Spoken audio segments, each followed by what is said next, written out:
नमस्कार। इस पाठ में हम जनसंपर्क अधिकारी के क्रियाकलापों को जानेंगे। जनसंपर्क अधिकारी का उद्देश्य स्वपक्ष में लोकमत निर्माण करना है। यह लोकमत किसी भी राष्ट्र की संस्कृति के प्रति दृष्टिकोण ही होता है। जनसंपर्क अधिकारी लोकमत के निर्माण और उसके सुदृढ़ संस्थापन के लिए स्वपक्ष या सत्ता पक्ष द्वारा संचालित कार्य एवं योजनाओं को सक्षम माध्यमों से दिशा देने में बहुत बड़ी भूमिका का निर्वाह करता है तथा लोकमत के प्रत्यक्ष रूप जनसंपर्क के रूप पर जनसंपर्क अधिकारी अपनी योग्यता एवं बुद्धि कौशल का यथेष्ट प्रभाव छोड़ता है।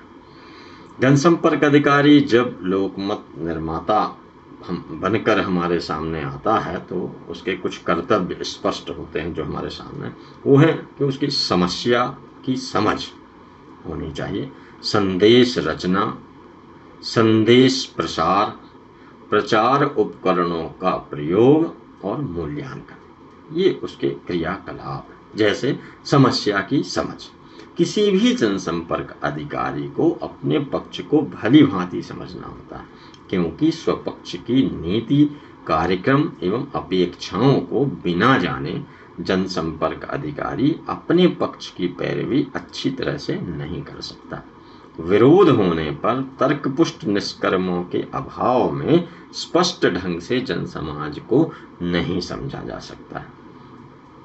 समस्या संस्थापना हेतु जनसंपर्क अधिकारी को कुछ कार्य संपादित करने होते हैं। जैसे संबद्ध सभी तथ्यों एवं आंकड़ों का संकलन करना होता है।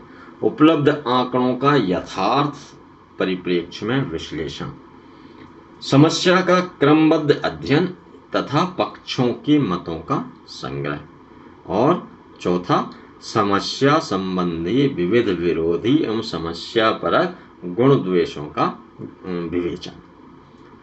इन बिंदुओं के आधार पर जनसंपर्क अधिकारी केवल समस्या का अध्ययन कर उसकी सभी तथ्यों और तत्संबंधी आंकड़ों का संकलन करते हैं। तत्कालीन यथार्थ परिप्रेक्ष्य में उसका क्रमबद्ध अध्ययन करते हुए उसके विरुद्ध विरोध पक्ष की राय या मत का संग्रह कर उस समस्या के निराकरण का प्रयास होता है। दूसरा है संदेश रचना। संदेश रचना जनसंपर्क अधिकारी का मुख्य कार्य है। संदेश रचना करते समय जनसंपर्क अधिकारी को यह देखना आवश्यक होता है कि समस्या संबंधी प्रचार कार्य या लोकमत निर्माण की प्रक्रिया अल्पकालीन है या दीर्घकालीन। तब संदेश रचना हेतु समस्या के संबंध में अनुकूल जन वातावरण तैयार करने के लिए विचारधाराओं का अनुगमन करना होता है। इस दिशा में जनसंपर्क अधिकारी को कुछ कार्य करने होते हैं। जैसे प्रचारात्मक दृष्टि के अनुसार संदेश निर्माण, जन समुदाय की पृष्ठभूमि के अनुरूप ही संदेश रचना, संदेश का सुस्पष्ट अर्थ ज्ञापन और भाषा की सुगमता, स्पष्टता, सार्थकता एवं सहजता।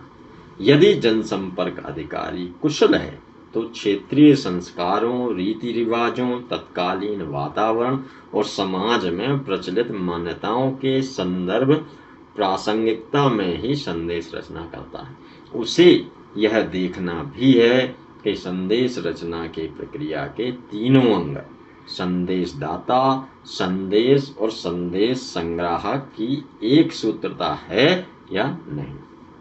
जब तक संदेशदाता, संदेश और संदेश संग्राहक एक सूत्र में विद्यमान नहीं रहेंगे तब तक कोई भी संदेश, चाहे किसी भी प्रकार का क्यों ना हो, चाहे उसमें कितनी जनलोक समाज की चिंता की गई हो, जनता द्वारा स्वागत एवं सत्कार नहीं पा सकता। अतः जनसंपर्क अधिकारी का काम यह है कि अपने क्षेत्र की जनता की भावनाओं एवं मनोग्रंथियों को समझे तथा उसके अनुरूप ही संदेश रचना करे। संदेश रचना और प्रचार सामग्री के माध्यम अपनाते समय जनसंपर्क अधिकारी को संदिष्टा के परिवेश का ध्यान रखना पड़ता है। इसका ज्ञान होते ही जनसंपर्क अधिकारी जो भी संदेश या प्रचार सामग्री तैयार करता है उसमें उसको कुछ बातों को ध्यान रखना पड़ता है, जैसे कथ्य, सरल और स्पष्ट भाषा में हो, सामग्री को जनता बिना किसी कठिनाई के उसे समझ सके, संदेश सारगर्भित और संक्षिप्त हो, जो भी बात कही जाए अथवा जनसंचार माध्यमों से कही जाए वह सुसंगत हो। संदेश रचना ऐसी होनी चाहिए जो संदेशदाता और संदिष्टा में सीधा संपर्क कर सफलता के सोपान पर जा सके। अगला कार्य है संदेश प्रसार। जनसंपर्क अधिकारी का यह परम कर्तव्य है कि परस्पर विरोधी राजनीतिक दलों के मध्य लोकमत निर्माण की अभियान का अधिकाधिक प्रसार करे। इसके लिए जनसंपर्क अधिकारी को प्रचार माध्यम के सकारात्मक और नकारात्मक दोनों ही रूपों को स्वीकार करना होता है। जनसंपर्क अधिकारी अपने विवेक एवं कौशल से स्वपक्ष के संदेश के प्रसार हेतु इनमें से अनेक आधार ग्रहण करता है। अस्तु जनसंपर्क अधिकारी विवेक और सूझबूझ के कारण कभी कभी संदेश के व्यापक प्रचार हेतु प्रतीकों, लोकाचारों, लेखों, परिसंवादों का उपयोग करता है। अगला कार्य है प्रचार उपकरणों का प्रयोग। जनसंपर्क अधिकारी को यह निश्चित करना होता है कि स्वपक्ष के विचार एवं संदेश के प्रचार के लिए वह किन प्रचार उपकरणों का प्रयोग करे। सामान्यतः आजकल प्रचार माध्यम अत्यंत वैज्ञानिक एवं यांत्रिक उपकरणों के रूप में उपलब्ध हैं। जनसंपर्क अधिकारी अपने प्रचार अभियान के लिए जिन माध्यमों का उपयोग करते हैं वे हैं जैसे मुद्रित माध्यम, मुद्रित साहित्य पत्र, पत्रिका, सूचना पत्र, मौखिक में चलचित्र एवं दृश्य श्रव्य उपकरण, रेडियो, टेलीविज़न, वीडियो, और तीसरा प्रदर्शनियाँ, झांकियाँ। तो इस तरह से इन तीनों उपकरणों में से किसकी उपयोगिता सर्वाधिक है इसका निश्चय क्षेत्र विशेष के आधार पर समय एवं स्थान शब्द के अनुरूप तय करना जनसंपर्क अधिकारी का काम है। मूल्यांकन। समय की समस्या की संस्थापना, संदेश रचना और उसके प्रसार में व्यस्त होकर जनसंपर्क अधिकारी अपनी सफलता का निरंतर मूल्यांकन करता है। समय व आवश्यकता अनुसार प्रचार की दिशा बदलकर अपने कार्यक्रम में अधिक तीव्रता लाता है। स्वपक्ष की योजना, उसके प्रचार तथा उससे उत्पन्न प्रभाव का मूल्यांकन सदैव प्रचार कार्य की निरंतरता में ही श्रेष्ठ ढंग से किया जा सकता है। अपने निर्धारित क्षेत्र में स्वपक्ष द्वारा सुनिश्चित कार्यक्रम या अभियान की प्रतिक्रिया के संबंध में जब तक वह अपने कार्य का मूल्यांकन नहीं करेगा तब तक उसके अभियान के परिणामों का ज्ञान भी नहीं हो सकेगा और न त्रुटियों में सुधार संभव होगा। तो अब हम जानेंगे उसके उत्तरदायित्व क्या है। अब तक हमने क्रियाकलापों को जाना। तो जनसंपर्क अधिकारी दो पक्षों में सेतु का कार्य करता है। एक ओर वह अपने पक्ष की जिम्मेदारियों का निर्वाह करता है तो दूसरे पक्ष के साथ अपने सहज मधुर संबंध विकसित करने के लिए सदैव सचेष्ट रहकर दोनों पक्षों में संतुलन स्थापित करता है। इस दृष्टि से उसके दायित्वों की विशिष्टता का ज्ञान होता है। जैसे क्या क्या दायित्व हैं? जनमत का दिग्दर्शन करना, अध्ययन करना, व्यावसायिक प्रतिष्ठा अर्जन करना, सत्कार भाव, सामयिक घटनाओं से सरोकार, संदेश प्रचार के लिए प्रचार उपकरणों का सुव्यवस्थित उपयोग, समाचार संकलन, वितरण एवं प्रकाशन व्यवस्था करना, गृह पत्रिका का प्रकाशन करना, क्षेत्रीय प्रचार व्यवस्था करना, प्रशासन एवं संस्थान को समय समय पर जनमत से अवगत कराना, प्रचार अभियान के फलों का मूल्यांकन करना, ये उसके उत्तरदायित्व हैं। इसमें हम देखेंगे जनमत का दिग्दर्शन। जनसंपर्क अधिकारी का प्रथम दायित्व है कि वह स्वपक्ष, विरोध पक्ष तथा अन्य संविदा समितियों तथा पत्रकारों के बीच मध्यस्थता का आधार बने। जब कोई जनसंपर्क अधिकारी की नियुक्ति करता है तो उसका उद्देश्य एवं दृष्टि मात्र प्रचार कार्य तक सीमित नहीं होती, अपितु वह अपने जनसंपर्क अधिकारी को विभिन्न संस्थानों के बीच मध्यस्थता का दायित्व सौंपकर निश्चिंत हो जाता है। इस प्रकार सत्ता पक्ष भी अपने योजनाओं के प्रचार एवं प्रसार के क्षेत्र में जनसंपर्क अधिकारी जनता और सत्ता के मध्यस्थ के रूप में कार्य करता है। जनसंपर्क अधिकारी अपने इस मध्यस्थता के दायित्व को केवल कार्यालय में बैठकर नहीं पूरा कर सकता।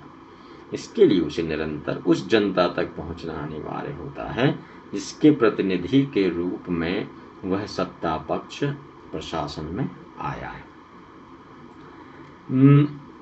इसमें अध्ययन के बारे में हम बता चुके हैं कि बिना अध्ययन के ना तो जनसंपर्क अधिकारी प्रचारित की जाने वाली नीति के संबंध में सही दिशा का प्रतिपादन कर पाता है, ना जनता के सामने स्पष्ट ढंग से नीति की व्याख्या कर सकता है। इसलिए उसे निरंतर अध्ययन करते रहना होता है। व्यवसायिक प्रतिष्ठा का अर्जन। ईमानदारी के कारण ही कोई भी जनसंपर्क अधिकारी स्वपक्ष एवं जनता, संवाददाताओं, पत्रकारों, नेताओं के बीच अपने विवेक का प्रयोग करके ही तटस्थ रह सकता है। इसके लिए जनसंपर्क क्षेत्र में प्रचलित आचार संहिता का परिपालन करना होता है, साथ ही अपने चरित्र बल को भी दिखाना होता है। इसलिए मानवीय कमजोरियों से उसे ऊपर उठना होता है, तभी वह व्यवसायिक प्रतिष्ठा अर्जित कर सकता है। इसका लाभ उसे अपने कार्य में होता है।